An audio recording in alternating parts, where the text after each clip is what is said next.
30 दिसंबर का नोटिस आया था, फिर 28 मार्च को हियरिंग हुई और फिर ये इतना ऑर्डर आया तो डिले बहुत हो गया है। इन सर्कमस्टांसेस में क्या कानून है इनके मुताबिक और अपने कॉन्स्टिट्यूशन के मुताबिक इस सर्कमस्टांसेस में इलेक्शन कराए जा सकते हैं कि नहीं। जो भी पार्टिसिपेट करता है इलेक्शन में और वो किसी ओहदे के लिए उम्मीदवार बन जाता है, वो चाहे चेयरमैन हो, वाइस चेयरमैन हो, प्रेसिडेंट हो, जनरल सेक्रेटरी हो, उसके लिए बाहर होना जरूरी नहीं है, क्योंकि उम्मीदवार के लिए कागजात फाइल करना जरूरी नहीं है।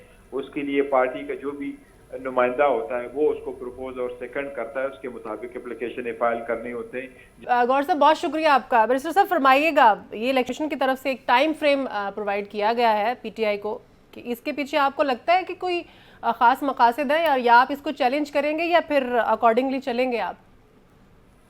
देखो, लीगली स्पीकिंग भी और पार्टी तो सारे ऑप्शन कंसिडर करेगी, क्योंकि ये तो नोटिस जो पहले नोटिस आया था इलेक्शन कमीशन ने दिया था, वो इसका नहीं था कि इलेक्शन हुए नहीं है या उसमें कोई सुकम है।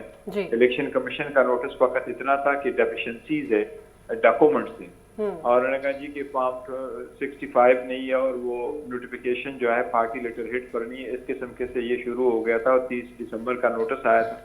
फिर 28 मार्च को हियरिंग हुई और फिर ये इतना ऑर्डर आया तो डिले बहुत हो गया है। इन सर्कमस्टांसेस में क्या कानून है इनके मुताबिक और अपने कॉन्स्टिट्यूशन के मुताबिक इस सर्कमस्टांसेस में इलेक्शन कराए जा सकते हैं कि नहीं।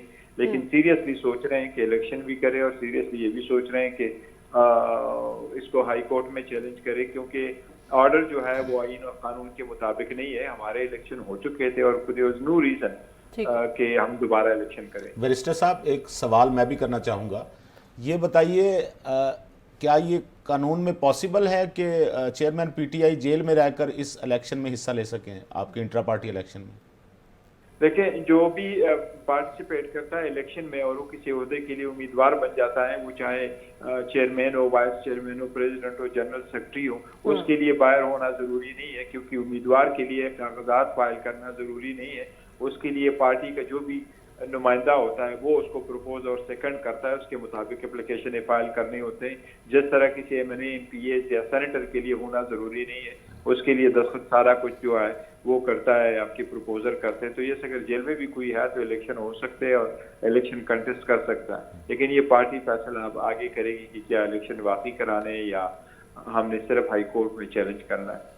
चलिए ठीक है, आपसे बात नहीं हुई कि इसको चैलेंज करना है या नहीं? अभी कोई डिस्कशन हुई है इसके ऊपर, या फिर 20 डेज जो है वो इनफ है इस प्रोसीजर के लिए?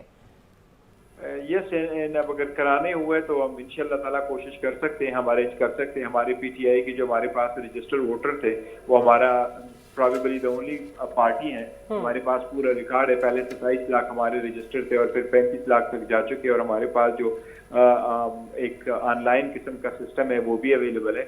लेकिन अभी जो कानून 2017 से आया है, पहले इलेक्शन जो 2002 का कानून था उसके मुताबिक सीक्रेट बैलेट से कराने थे और खास काउंसिल ने इलेक्शन कराने होते थे।